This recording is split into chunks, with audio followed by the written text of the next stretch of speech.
তাদের ভাবনা প্রতিমার সাথে সামঞ্জস্যকে রেখে কখনো তুলে ধরেন শিব মন্দির, কখনো তারাপীঠের মন্দির, কখনো কালীঘাটের মন্দির, কখনো দক্ষিণেশ্বরের মন্দিরের আদলে প্যান্ডেল তৈরি করেন।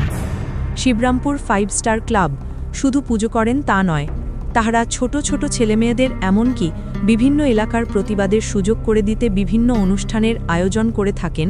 এলাকার ছোট ছোট প্রতিবাদে তুলে ধরতে এছাড়াও তারা পুজোতে ভোগ বিতরণ, লটারির আয়োজন পুজো উপলক্ষে করে থাকেন। এছাড়াও সারা বছর সমাজমূলক কাজ করে থাকেন। শিবরামপুর 5 স্টার ক্লাব প্রতি বছর বিভিন্ন সম্মানে ভূষিত হয়ে থাকেন। এবছরও তারা সম্মানে ভূষিত হয়েছেন সেরা প্রতিমা ও পরিবেশের ওপর। ক্লাবের সদস্যরা সংক্ষেপে বলেন, আমরা প্রতি বছর এই দিনটির জন্য অপেক্ষা করি, কারণ আমাদের এই পুজোকে কেন্দ্র করে ছোট ছোট ছেলেমেয়েরা আনন্দে মুখর হয়ে ওঠে, এমনকি এলাকাবাসীরাও খুশি হন। তাই আমরা নিজেদের পরিশ্রম দিয়ে চেষ্টা করি এলাকার মানুষকে আনন্দ দেওয়ার। এলাকার ছোট ছোট ছেলেমেয়েদের আনন্দ আমাদের সমস্ত কষ্টকে ভুলিয়ে দেয়। সর্বশেষে দর্শক ও এলাকাবাসীকে এবং যাহারা আমাদের বিজ্ঞাপন দিয়ে সহযোগিতা করেন সকলকে শুভ দীপাবলির প্রীতি ও শুভেচ্ছা জানালাম। সবাই ভালো থাকবেন, নিজেদের সুস্থ রাখবেন, বিপদ থেকে দূরে থাকবেন।